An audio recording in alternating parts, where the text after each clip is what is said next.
Saúdo a amada igreja com a paz do Senhor. Amém. Quantos estão felizes nessa noite por ter a oportunidade única de estar na casa de Deus, na presença daquele que te chamou, daquele que tem te sustentado e te fortalecido até esse dia? Ebenezer, até aqui nos auxiliou o Senhor. Amém? Quem trouxe a sua palavra, quem trouxe a Bíblia, quem trouxe o seu aplicativo, abra no livro do profeta Joel. Joel, capítulo de número 2. Louvo a Deus pela oportunidade que Ele me dá mais uma vez de estar com vida, e vida podendo servir ao Senhor, servir a sua igreja. Bênção maior é esta que recebemos de poder abençoar aqueles que nos abençoam e abençoar aqueles que necessitam de tamanha bênção que o Senhor tem nos dado. Amém? Joel, capítulo de número 2, quero fazer menção do versículo de número 12 até o versículo de número 17. Feita a leitura, eu peço à amada igreja que mantenha as suas Bíblias abertas, para que juntos nós possamos considerar aquilo que Deus tem feito na nossa vida até esse dia. Joel, capítulo de número 2, verso de número 12 ao 17. Quem achou, diga amém. Diz assim a palavra: ainda assim, agora mesmo, diz o Senhor, convertei-vos a mim de todo o vosso coração, e isso com jejuns, e com choro e com pranto. E rasgai o vosso coração, e não as vossas vestes. E convertei-vos ao Senhor vosso Deus, porque Ele é misericordioso, compassivo, tardio em irar-se, grande em beneficência ou benignidade, e se arrepende do mal. Quem sabe se voltará e se arrependerá, e deixará após si uma bênção em oferta de manjar e libação para o Senhor vosso Deus? Tocai a buzina em Sião, tocai a trombeta em Sião, santificai um jejum, proclamai um dia de proibição ou de assembleia solene. Congregai o povo, santificai a congregação, ajuntai os anciãos, congregai os filhinhos e os que mamam. Saia o noivo da sua recâmara e a noiva do seu tálamo, do seu aposento. Chorem os sacerdotes, ministros do Senhor, entre o alpendre e o altar, e digam: orem, poupa o teu povo, ó Senhor, e não entregues a tua herança ao opróbrio, para que as nações façam escárnio dele, porque diriam entre os povos: onde está o seu Deus? Ainda no capítulo de número 2, versículo de 28 a 29, que diz assim: e há de ser que, depois, derramarei o meu espírito sobre toda a carne, e vossos filhos e vossas filhas profetizarão, os vossos velhos terão sonhos, os vossos jovens terão visões, e também sobre os servos e sobre as servas naqueles dias derramarei o meu espírito. Amém? Pode tomar teu assento. Texto do profeta Joel, atual para os nossos dias. Dificuldades todos nós temos, aflições todos nós temos. O mesmo material que Deus fez a tua vida, o teu corpo físico, é o mesmo material que Deus fez o meu. A diferença está em o que habita dentro de ti. Qual é a presença grandiosa que está dentro de ti? Qual é o ser que age, não instintivamente, mas um Deus que age através de nós, através da nossa vida, do nosso ministério, dos nossos trabalhos, da nossa casa, do dia a dia, do mover diário de cada um neste lugar? Qual é o ser que age dentro da vida da igreja, senão o Espírito Santo de Deus? Joel, ele está falando nesse texto, capítulo de número 2, mas anteriormente a esse momento vivido agora. Esse texto é atual, a Bíblia é atual, a Bíblia já está preparada para os dias desses vindouros que estamos passando. Joel fala da necessidade do povo. Qual necessidade? Se Deus é o Deus que supre todas as nossas necessidades, mas há uma necessidade em especial, uma necessidade que o povo precisa, que o ministério precisa, que o louvor precisa, que a igreja precisa, é estar continuamente na sua presença. Eu não estou falando da sua casa, deste lugar, mas na sua presença. A Bíblia diz que os dias são maus, difíceis, seriam até insustentáveis, mas aquele que está neste lugar, aquele que fala através da sua palavra, quando abrimos a Escritura Sagrada, Deus fala ao coração da igreja. Aquele que está neste lugar é o Deus que tem te sustentado até a esse dia. Joel fala de algo relativo a esse período. Quero trazer a lembrança para vocês agora, com as Bíblias abertas no capítulo de número 1, versos de número 4. O povo de Israel, o povo hebreu, era um povo essencialmente agropastoril. Quem é de Uruguaiana entende bem isso. Vive e sobrevive da pecuária, da agricultura, come, se veste através da pele e do sustento dos animais para a sua vida.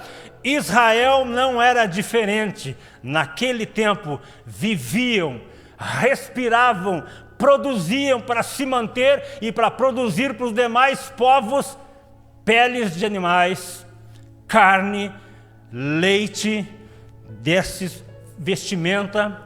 Mas a situação que nós vemos em Joel 1, versículo 4, diz assim: o que ficou da lagarta, o comeu o gafanhoto. E o que ficou do gafanhoto, o comeu a locusta. E o que ficou da locusta, o comeu o pulgão. O gafanhoto é um inseto que, quando ele vê frente a frente um pomar lindo, viçoso, vê à sua frente o pomar, mas deixa para trás deserto. O gafanhoto é um inseto que come e defeca, come e solta os seus dejetos. Nada fica parado frente a ele. Ele devora tudo que está à sua frente. Nada escapa da ação voraz do gafanhoto. Versículo de número 10.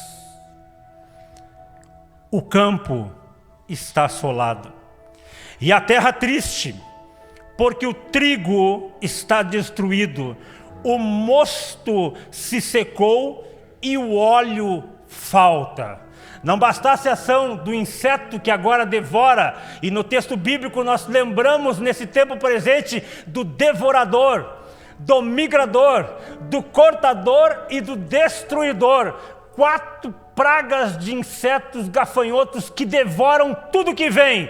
E se já não bastasse naquele tempo a dificuldade de ter o alimento, vem agora a notícia de Joel que o campo está assolado, o campo está seco, a terra está sólida, dura, não chove, não tem chuvas, e ainda por mais, tudo que está plantado naquele lugar, o texto diz que o trigo, que o cereal, ele está destruído, que o mosto, a videira, o vinho, já não existe mais e falta-lhe o óleo.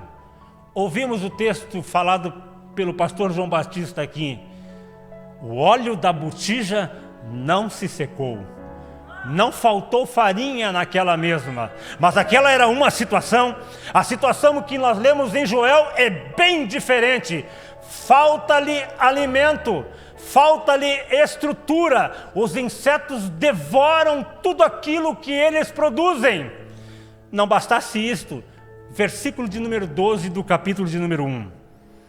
A vide se secou, a figueira se murchou, a romeira também, e a palmeira, lemos aqui tamareira, e a macieira. Todas as árvores do campo se secaram, e a alegria se secou entre os filhos do homem. Está instalado a crise em Israel.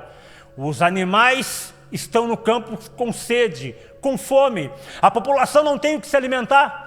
A situação verdadeira é essa, que quando estamos bem fisicamente, quando estamos bem saudável, quando nós temos o nosso bolso recheado, a conta bancária recheada, a situação é outra. O emprego nos dá o sustento, o emprego nos dá a condição para o dia após dia. Mas a realidade é que quando nós estamos em dificuldade, quando nós estamos passando por momentos de aflição e de escassez, o texto bíblico diz que a alegria que habita nos rostos, nos filhos dos homens, se vai. A igreja geme, o povo chora, o povo se lamenta, o povo murmura, o povo reclama. Joel, ele apresenta uma nova situação agora, que se já não bastasse a escassez do alimento, a escassez de frutas para o comércio, para o sustento daquele povo, no versículo de número 17 do capítulo 1, Joel continua o seu relato.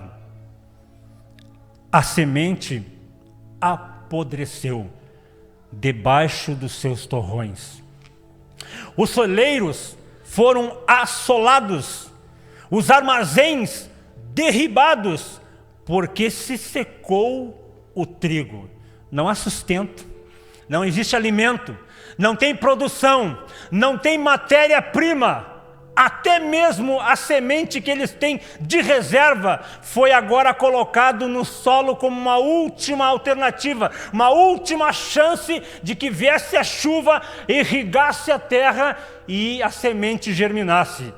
O texto de Joel fala assim: a semente apodreceu, mirrou, não vingou. Não há nada naquele solo para que possa ser produzido para sustentar os celeiros de armazenamentos. A despensa está seca. Os vasos não contêm óleos. O alimento já não está mais a mesma como antigamente e abundantemente. Tudo é escassez. Tudo é tempo ruim. E os animais? Como estão os animais frente a esta seca, frente a essa situação?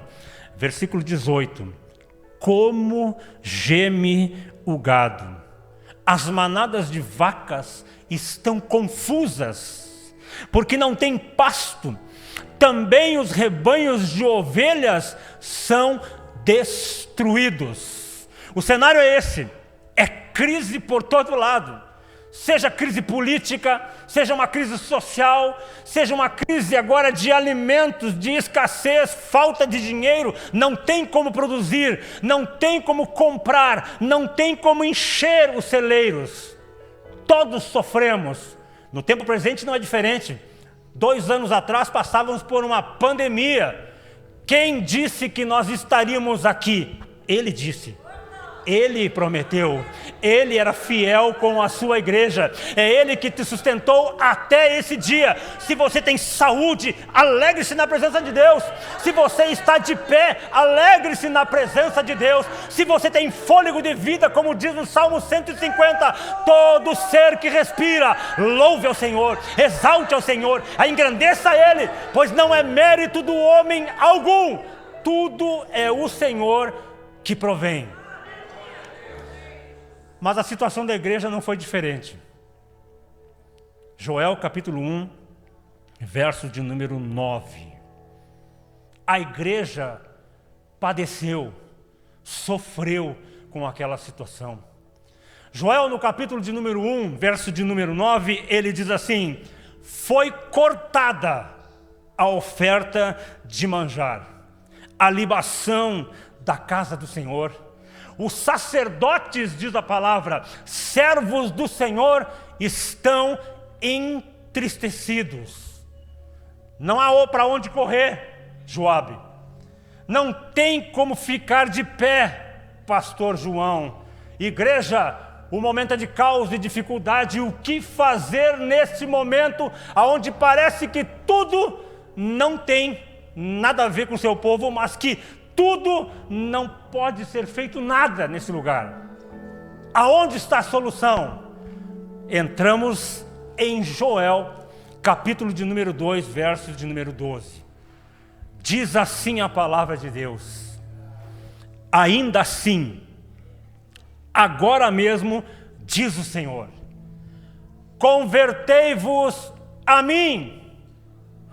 A necessidade da igreja, o suprimento da obra, o alimento para as vidas que perecem, para o fôlego de vida que já não existe mais, está no Senhor. O caminho já está preparado, a direção já está apontada, mas é necessário que a igreja converta-se ao Senhor. É um aspecto da volta da igreja em direção ao Senhor. Não é um retorno, mas é o direcionamento da igreja que até então estava voltado em sentido oposto aonde estava Deus. O próprio salmista Davi diz: eleva os meus olhos para os montes, de onde virá o meu socorro? A orientação que o salmista diz, mesmo estando distante da sua terra natal, é que ele tem uma direção naquele lugar, naquele monte, aonde a Arca da Aliança estava. No passado, a Arca da Aliança era o local de manifestação da presença de Deus. As orações, as preces, o clamor, a súplica, os sacrifícios, tudo era feito naquele local. Agora Davi está distante daquele local, mas ele sabe a sua orientação. Eleva os meus olhos para os montes, é de lá que vem o socorro. Eleva os meus olhos para o alto, pois é de lá que vem o sustento. Joel está mostrando a mesma direção para 2022. Convertei-vos a mim, diz o Senhor. Mas não é uma conversão do tipo, vou me associar à Igreja Assembleia de Deus. Não é uma conversão do tipo, vou me cadastrar, me registrar, me associar com esta ou aquela placa denominacional. Não. O que Joel está dizendo que a necessidade da igreja agora é para uma relação pessoal com Deus. É colocar Deus diante da sua presença e confessar a Ele, como a própria palavra diz, confesse a Ele todos os seus pecados. Fale para Ele todas as suas necessidades. Diga para Ele do que você mais necessita. Moisés conheceu a Deus sendo chamado por Eu Sou. Eu sou aquilo que você mais necessita. Eu sou aquilo que mais você precisa. O relacionamento. Exatamente. E aí, eu até vi uma postagem, aquilo eu achei que não era verdadeiro, mas eu vi uma postagem do cara empurrando seu carro, né, um Rolls Royce, aqueles, para dentro de um buraco, porque ele tinha dito que era para enterrar o carro dele, que valia muito junto com ele, né? Nós temos que tomar muito cuidado, que realmente as pessoas estão dando valor a coisas e nós ficamos assim apavorados de ver como a expressão, né, o amor às coisas está mudando, né? O apego também, teve algumas semanas atrás que eu ouvi no rádio, não sei se alguém acompanhou, tinha um deputado falando sobre umas leis que ele está tentando implantar lá para os animais, né? Que ele queria 2 dias de folga para os funcionários públicos que morresse seu animal, né? Então eu escutando aquilo e daqui a pouco ele estava falando, não, porque tu vê, Egídio, um animal que a gente perde é pior do que perder um filho. Poxa, aí deu vontade de desligar o rádio. Aí a gente vê que isso é realidade, né? Por mais que a gente ame os animais, a gente ame os bichinhos ali, mas a gente tem que entender que há um limite, né? Não posso comparar um animal ao meu filho, não posso comparar o amor, né, do animal ao meu filho. Eu fiquei pensando, poxa vida, mas um animal, por mais bonito, por mais apegado que a gente seja a eles, a gente tem que ter consciência que eles não vão durar mais do que 15 anos, 20 anos no máximo, né, um animal dura. Então a gente até tem que ter essa inteligência, né, essa capacidade de se apegar, mas saber, a natureza humana vai levar esse animal nesse tempo. Então, se você depositar muito amor nisso, você vai sofrer, né? Você vai ter dificuldade. E aquele deputado ali estava querendo embutir ali nos ouvintes que não, é a mesma coisa, é um amor como se fosse um ente querido que eu perco, então eu tenho que ter 2 dias de folga. Eu fico pensando, poxa, estão mudando os valores mesmo, né? Então, é verdadeiramente o materialismo no nosso dia a dia.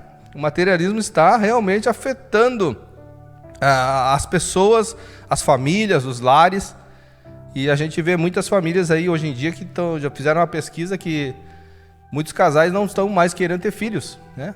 Apenas animais domésticos, né? Olha só como a coisa está ficando bem difícil. No segundo aqui nós vamos ver então as raízes do materialismo e do ateísmo. A consequência do pecado. Biblicamente, o ateísmo é uma consequência da queda. Com a entrada do pecado no mundo, a incredulidade e a consequente rejeição a Deus tomaram conta do coração humano. Em Romanos 1,18, vamos ler Romanos 1,18. Amém. Era o texto até que nós já tínhamos lido no início. Então, observamos que o apóstolo destaca que Deus pode ser conhecido através das coisas já criadas. A criação revela o Criador.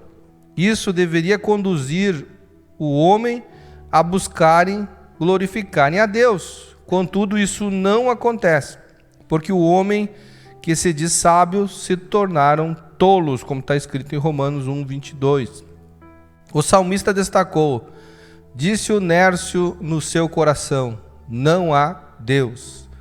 Um coração endurecido pelo engano do pecado é a causa do mal que há na vida do homem, inclusive a fonte de sua mente egoísta, materialista e ateia, como está em Marcos 7, 21 e 23. Vamos ver Marcos 7, 21 e 23. Porque de dentro do coração do homem é que procede o mal desígnios, a prostituição, os furtos, os homicídios, o adultério, a avareza, a malícia, o dolo, a lascívia, a inveja, a blasfêmias, a soberba e a loucura.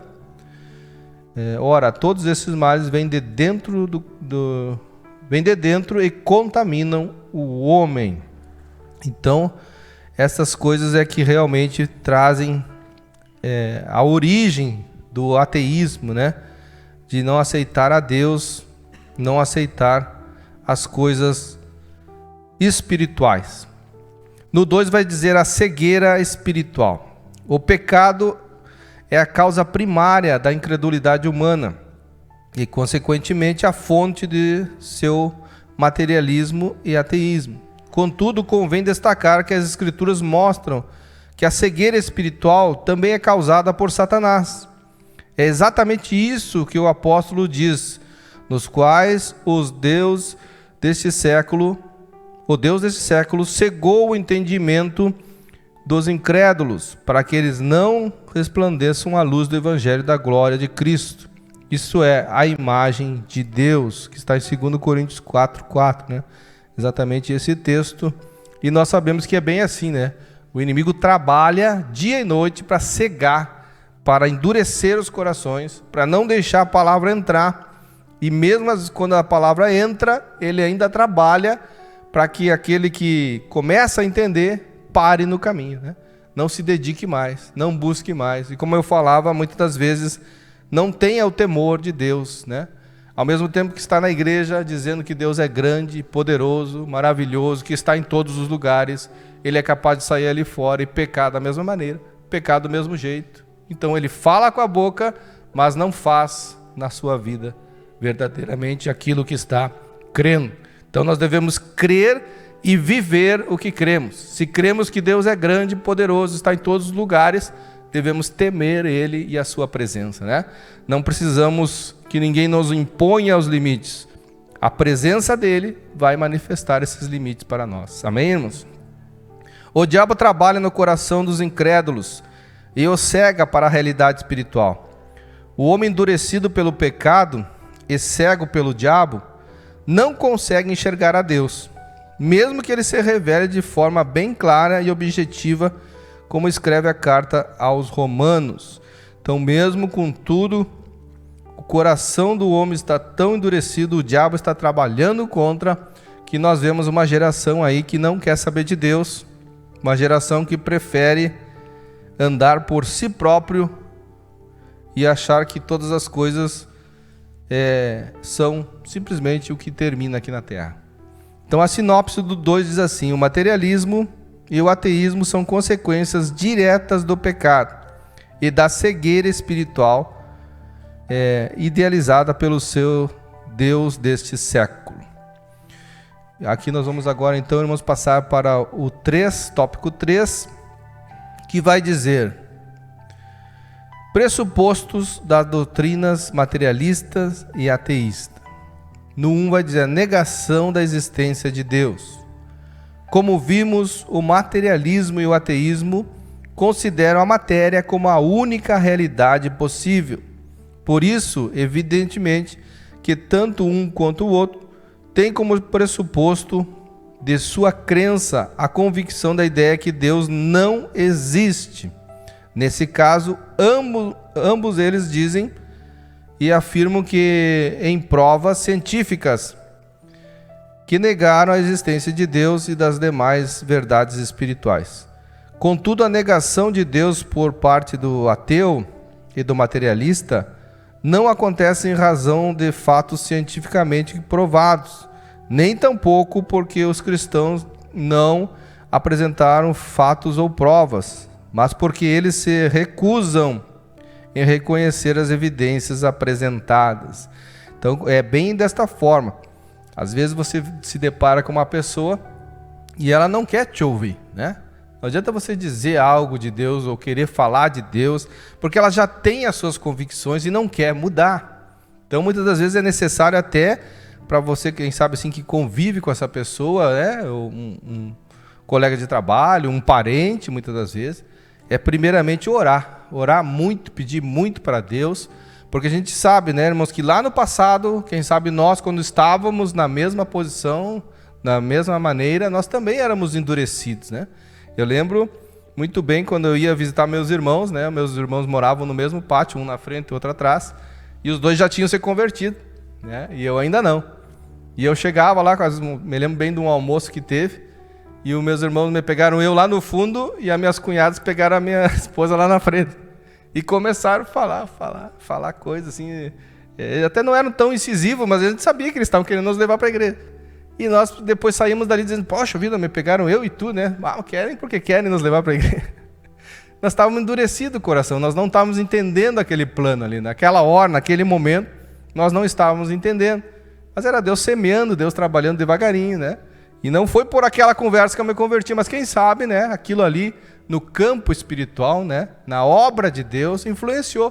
Porque com certeza eles oraram por nós, eles pediram por nós. E no momento certo, houve a transformação. Então, nós devemos ter um pouco também de estratégias. Se você falou de Deus, aquela pessoa não aceitou.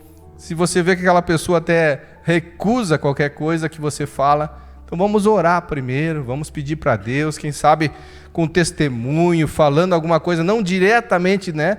Mas indiretamente, contando: olha, me aconteceu isso tão bom, eu pedi para Deus, Deus me deu, aconteceu na minha vida aquilo que eu estava pedindo, Deus é maravilhoso. Você não está passando dos limites com essa pessoa, ao mesmo tempo você está fazendo o seu Deus ser conhecido para ela, né?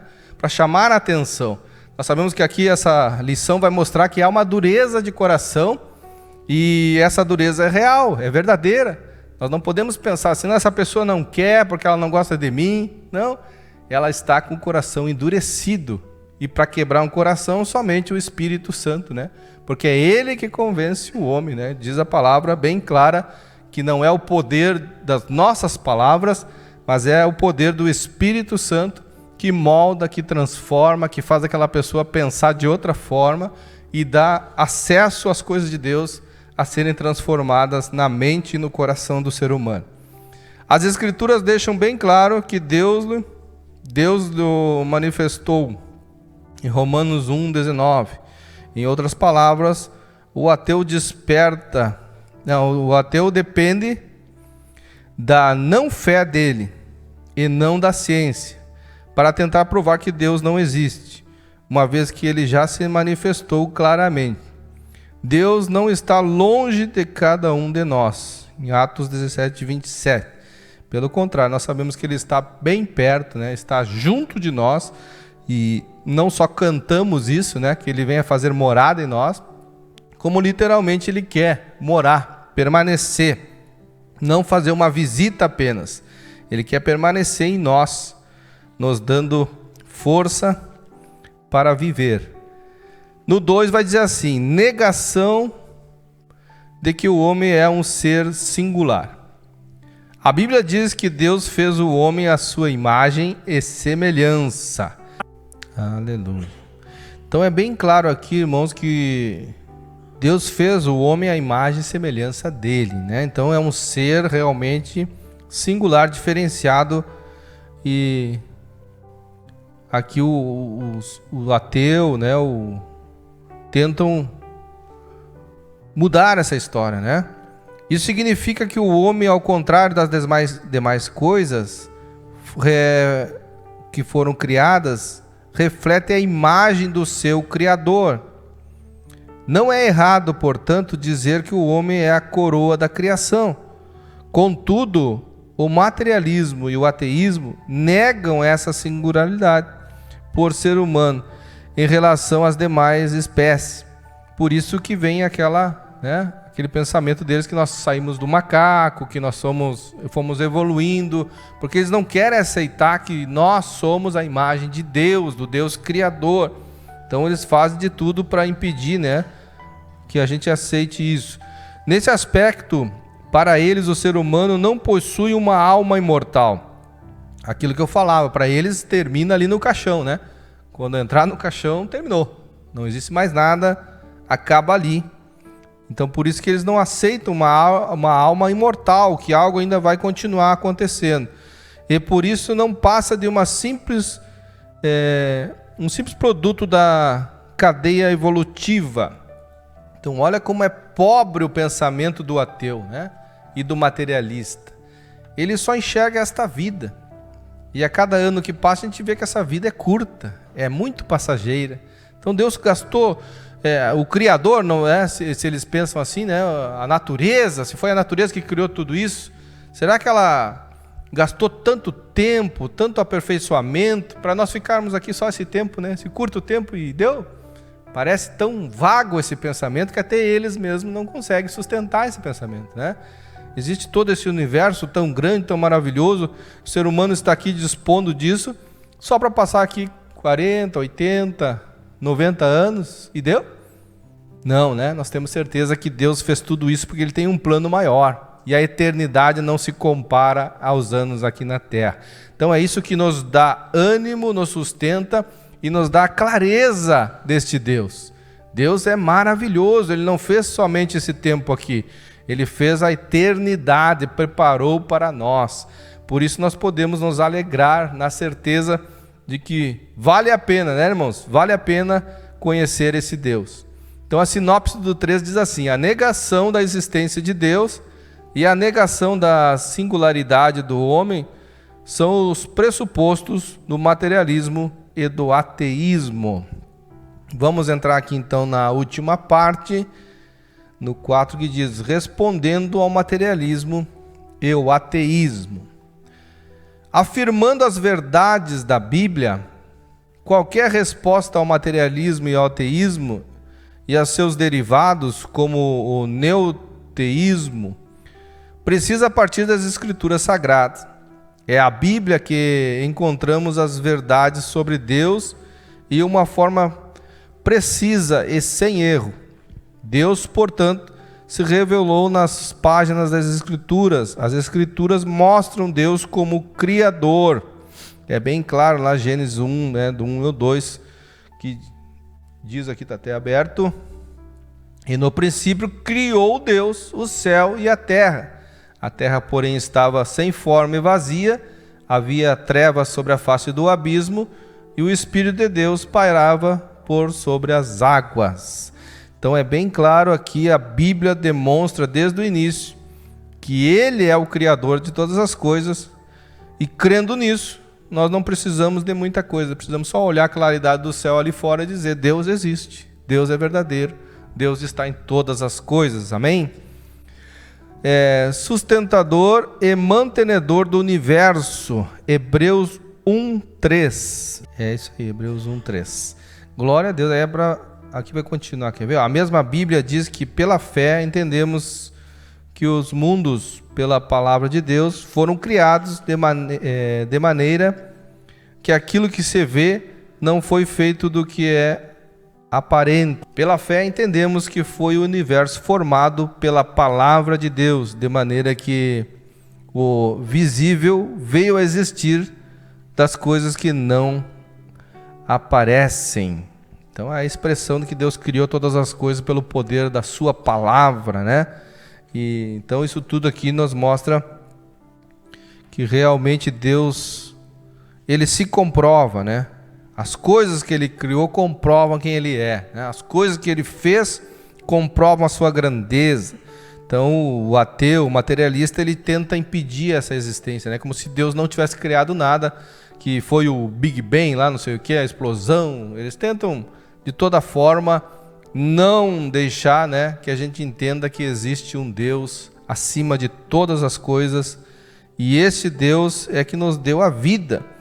Eles tentam comprovar todas as coisas, mas a vida eles não conseguem comprovar, né? A vida eles não explicam. É pelas Escrituras que ficamos sabendo que Deus se revelou de forma especial na pessoa bendita de Jesus Cristo, nosso Salvador. Que acho que o pastor leu ali, né? Hebreus 1, do 1 ao 3. Que é...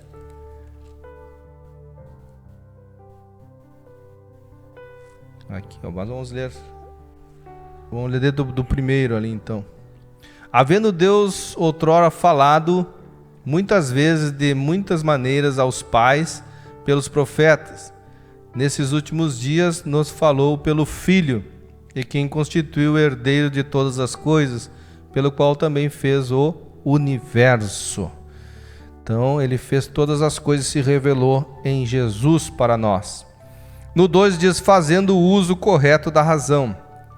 O ateísmo e o materialismo dizem recorrer ao uso da ciência para fundamentar seus pressupostos.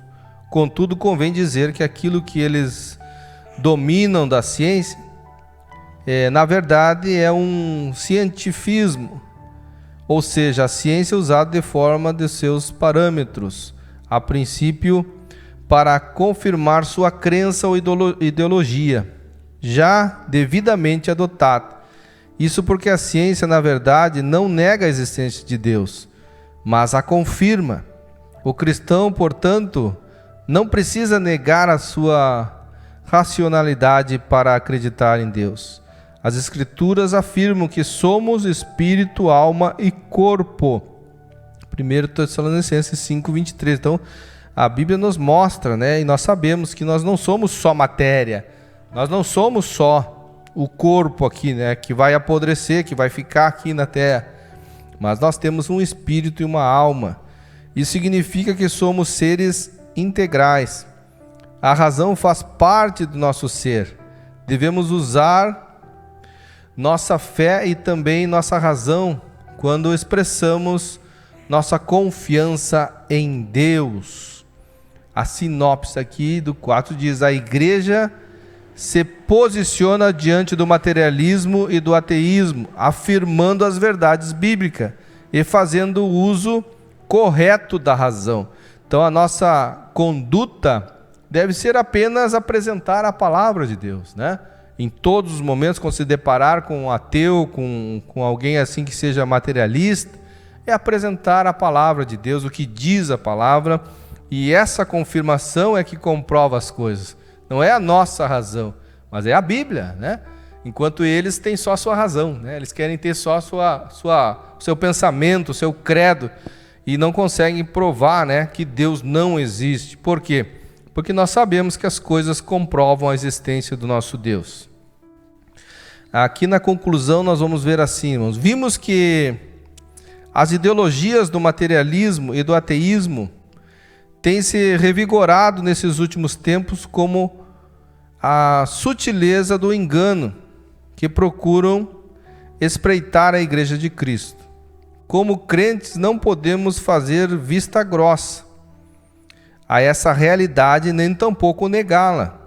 Estamos em melhor posição de combate, porque já sabemos pelas Escrituras de onde elas procedem e, portanto, estamos em boa situação para combatê-las. Somente o Evangelho de Cristo, conforme revelado nas Escrituras Sagradas, pode romper a falsa blindagem posta no coração humano pelo materialismo e pelo ateísmo e dar o verdadeiro sentido à vida do ser humano. Amém? Então nós vemos, irmãos, que essa lição aqui ela é bem prática. Nos abre os olhos, nos mostra a realidade que está aí fora, né? Se nós estivéssemos nos preparando aqui para um evangelismo, nós deveríamos saber primeiramente, né, que nem o bom treinamento, quem nós vamos enfrentar, né? Lá fora com quem nós vamos nos deparar. E nós sabemos que hoje nós vamos nos deparar com pessoas desta forma aqui. Pessoas ateias, pessoas materialistas, pessoas que somente creem no que vê. Então, muitas das vezes, essas pessoas têm que ser enfrentadas, confrontadas, primeiramente com a palavra de Deus, né? Porque a nossa palavra sempre vai ter uma contradição. Como eu falei, um colega de trabalho, um parente, essa pessoa já criou na sua mente lá, né? Já criou as barreiras e ela não aceita tirar essas barreiras, né? E aí você vem com alguma coisa, ela até mesmo vai te jogar uma pedra de volta, né? Ah, mas tu é esse, tu é o fulano, tu é o ciclano, tu fazia isso, tu fazia aquilo. Até com Jesus foi assim, né? Jesus chegava dizendo, quem é esse aí? Não é o filho da Maria, né? Do José? Não, esse aí não. Como é que esse aí vai ser o filho de Deus? Então, nós também, né, sofremos isso. Nós queremos levar uma palavra e a pessoa já está com a sua barreira pronta, né? Já está com a sua preparação ali, ela não aceita. Então nós devemos criar estratégias, como a lição falou aqui, isso é bem real, tem crescido muito. Eu acredito até que nos últimos tempos aí muitos irmãos se desviaram, né? Deixaram de seguir a Deus e se tornaram ateu, por mais que não confesse. Mas o que é uma pessoa que não mais está servindo a Deus, que não mais busca o Senhor e está aí parado no mundo? É um ateu, porque ele deixou de praticar as coisas, né? O Deus dele não é o nosso Deus, com certeza. Então essa pessoa aí está nas coisas materiais, materialista, está querendo viver somente pelo cada dia. E o que nós devemos fazer é orar, né? Orar muito, pedir estratégias para Deus, de que forma a igreja desses últimos tempos vai agir com isso, porque é uma dificuldade muito grande. Os corações estão muito endurecidos, corações que quem sabe um dia já aceitaram a palavra, já ouviram a palavra, mas deram para trás, né? Como diz, retrocederam na fé, deixaram de servir a Deus. Aí eu creio que a casca se criou ainda mais, né? Ficou mais dura ainda, mais difícil ainda, porque você vai falar com essa pessoa. Eu agora há pouco me deparei com um caso assim. Eu perguntei para ela, tu não serve a Deus, tu não é da igreja? Não, já fui batizado. Falou com uma satisfação aquilo, né? Mas eu sabendo que estava com a vida bem longe dos caminhos de Deus. Mas por ter sido um dia batizado, ele, não, já fui batizado. Então ele já está com a resposta pronta. Então se torna pior ainda. É pior do que uma pessoa que nunca ouviu a Deus. Porque é uma que veio, sentou, quem sabe, no banco, se batizou, foi embora e acha que agora não precisa mais. Então olha como a dificuldade nesses últimos tempos vai ser ainda maior. Porque as pessoas não estão apenas com uma capa, né? Estão com várias capas protegendo, não deixando a palavra entrar, não deixando o Espírito Santo fazer a obra. Então nós precisamos de muita oração realmente para que Deus nos dê capacidade, né? O poder vem dele, né? Nós sabemos que o poder dele está agindo no nosso meio e nós não podemos abrir mão de que a igreja continue fazendo a sua obra. Está difícil, mas Deus vai dar a vitória. Se está complicado, Deus vai mostrar o caminho, Deus vai mostrar a maneira. Às vezes parece muito difícil, mas quando Deus está no negócio, a coisa acontece, né? Quando Deus está com a sua presença, nós vamos ver que Ele é capaz de mudar as coisas. Eu vou passar de volta para o irmão aqui e agradeço por terem me ouvido, né? Esse tempinho aí. São várias, dá para escolher. Quem gosta na quarta, quem gosta na sexta, quem quer ficar sentado, quem não precisa levantar o braço ou bater palma, quem não precisa fazer nada. Tem igreja para tudo que é lugar, placas denominacionais para tudo que é lugar. Mas a Bíblia diz que Cristo virá para buscar a sua igreja. Há uma única igreja, uma igreja que está nessa terra triunfante, que ainda milita neste lugar, batalha pela vida sua e pela vida daqueles que não aceitaram a Cristo como você aceitou. Mas o texto encerra no versículo 27 dizendo que Deus supriu todas as necessidades daquele povo. O alimento retornou, a alegria retornou, o azeite transborda, a farinha em abundância, ao ponto de dizer: boa medida, recalcada, sacudida e transbordante. Os animais se alimentaram, e os novos que vieram após estão viçosos, estão fortes. É um Deus que não deixa faltar nada do que você tem de se queixar desse Deus. Versículo 27, e encerro aqui. E vós sabereis que eu estou no meio de Israel, e que eu sou o Senhor vosso Deus, e ninguém mais, e o meu povo não será envergonhado para sempre. Vamos colocar em pés? Irmão, e cadê aquele versículo 28 e 29 que o Senhor fez com que a gente lesse, além do 12 e 17? A Bíblia diz, no versículo 28, que há de ser que depois, não antes, que depois os vossos filhos profetizarão, as vossas filhas profetizarão, os vossos velhos terão sonhos, os vossos jovens terão visões. E depois, 600 anos depois dessa profecia, a Bíblia diz que lá, no dia de Pentecostes, parados no quarto, na sala, na casa, a Bíblia diz que o Espírito Santo entra naquele lugar. É naquele exato momento que Pedro é confrontado com as pessoas dizendo: também são desse jeito, judeus? Só pode, né? Estão bêbados, estão altos. E ele disse: não, estão cheios do Espírito Santo, cheio de algo que foi prometido, professado, falado há 600 anos atrás pelo profeta Joel. Eu não sei qual é a situação da sua vida neste momento. Se você passa por essa dificuldade narrada por Joel, eu não sei se você já parou e pensou em desistir. Eu não sei se você pensou em recuar naquilo que você estava fazendo, mas eu quero te dizer que a Bíblia diz que Deus não tem prazer na alma daquele que retrocede. Se você chegou até aqui, se você tem 20, 30, 50 anos ou mais e ainda está de pé nesse lugar, creia que Deus tem algo para fazer na sua vida. Feche teus olhos. Bendito e maravilhoso Deus, a tua palavra foi ministrada.